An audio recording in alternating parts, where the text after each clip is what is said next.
And now the retelling of the film World of Persecution. Pleasant viewing. Two buses with schoolgirls drive along the highway through the forest. Everyone is hanging cheerfully, and a lonely girl named Mitzik writes a poem. Her friends ask her at least once to break away from the notebook and enjoy the world. Mitska leans over to raise the handle when a rush of hurricane wind flies onto the school bus and pierces it through, cutting into parts of all other passengers. When Mitska looks up, the bus has no roof, and her friends do not have the upper half of the bodies. A moment later, a second gust of wind flies, but Mitska manages to dodge so as not to die, like her friends. When the bus stops, she leaves it and runs along the highway through the upper halves of the bodies. There is a group of 4 girls in front of her. She pushes one of them to the ground, saving her life, while other girls comprehend the same fate. But just a moment later, the girl dies, trying to save a group of cyclists. Left again, Mitsuka runs as far as possible and reinsures to the river. Several bodies of schoolgirls took to the shore. She washes her face and dresses in a clean shape,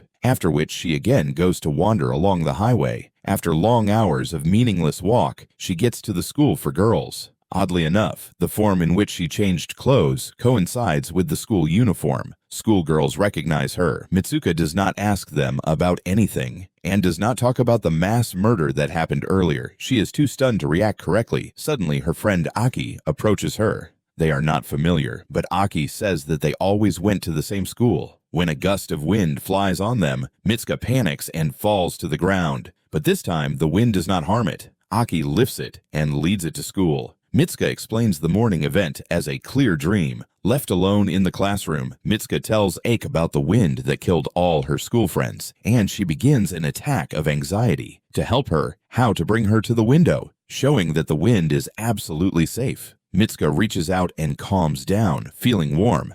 The couple smile at each other, thinking about the absurdity of the situation. After that, the couple meets their group and decide to miss the lesson. The 4 of them run into the forest, laughing and playing. The mental state of Mitsuka is completely opposite to what was a few hours ago. She forgets everything about her past life, considering her a dream. The group stops to take a breath on the riverbank. Aki and Mitsuka look at each other and sympathize with each other even more. Then Mitsuka tells the other girls about her dream. One of them thinks that she may have got into a parallel universe, but the rest believe that she will simply bluff. Then they notice a pillow on the ground and use it for a playful fight. When feathers fly in all directions, the girls look at each other admiringly. Mitsuka notices a couple of girls in love standing nearby with a smile and watching them. The pillows should belong to them, but they disappear before Mitsuka manages to ask a question. The girl says that if they want to change their reality, they must do something unexpected and unusual.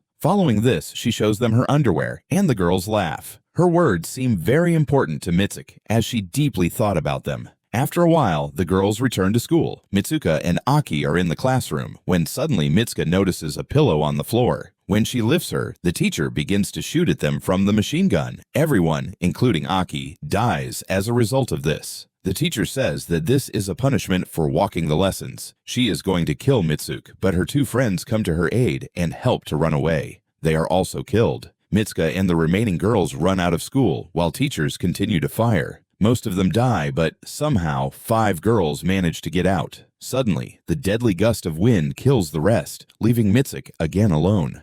Before death, the girl is told by Mitsuka that now everything depends only on her. Turned by the wind, Mitsuka runs until he reaches the city with people. A crowd of people walks along the street, but it pushes them aside and continues to run. She stops only when she reaches the police station and meets the woman officer. The officer first thinks that Mitsuka is sick because she refuses speak and only shows a finger in the direction. But suddenly the policeman calls her Keiko. When Mitsuka looks in the mirror, she is shocked, seeing that she turned into a completely different person. The policeman turns out to be a friend Keiko, Tomoko, who rejoices at the Keiko's wedding, as it will take place in a few hours. Keiko, who was just a few seconds ago was a completely different person, was confused. She cannot think sensibly and allows Tomoko to do everything she wants.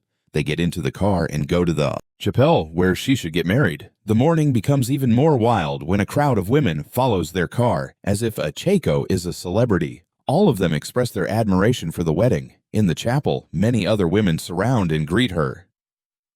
Having reached the locker room, she was shocked when she saw that Aki was preparing for the wedding. She almost does not believe in her eyes, and her mind was clouded. She is trying to ask what is happening, but Aki secretly whispers to her so that she would be silent for a while. She also promises to explain everything later, showing that she knows something that Keiko does not know. After that, Keiko is dressed up in a wedding dress, and the girls admire how beautiful the groom is. Keiko suddenly realizes that she cannot marry a man when she is in love with Aki. Aki notices her panic and makes the rest of the girls leave the room to retire. When they remain alone, she calls Keiko her real name and calls for her to do what she was ordered. Keiko still does not understand what is happening, but she trusts Aki so much that she does what she says. After she prepared, a group of girls enters the room to invite her to the chapel. Aki attacks them and kills them all to teach Keiko to fight. Before sending her to the altar, she gives Keiko a broken glass to attack everyone who makes her feel awkward. Keiko goes to the altar with glass instead of flowers. Guests, among whom are some girls, they clap and support her. At the other end of the passage is a vertical coffin in which her groom lies. Suddenly, guests begin to make inappropriate gestures and take off their clothes. They mock Keiko and push her to the coffin. When he opens, it turns out that her future husband is a disgusting creature with the head of a pig and the body of a person. The crowd makes her kiss him, but instead Keiko strikes him with glass. In the spin of anger, she also kills several girls around her. Aki comes on time to save her, but they are stopped by a duet of teachers from a previous school.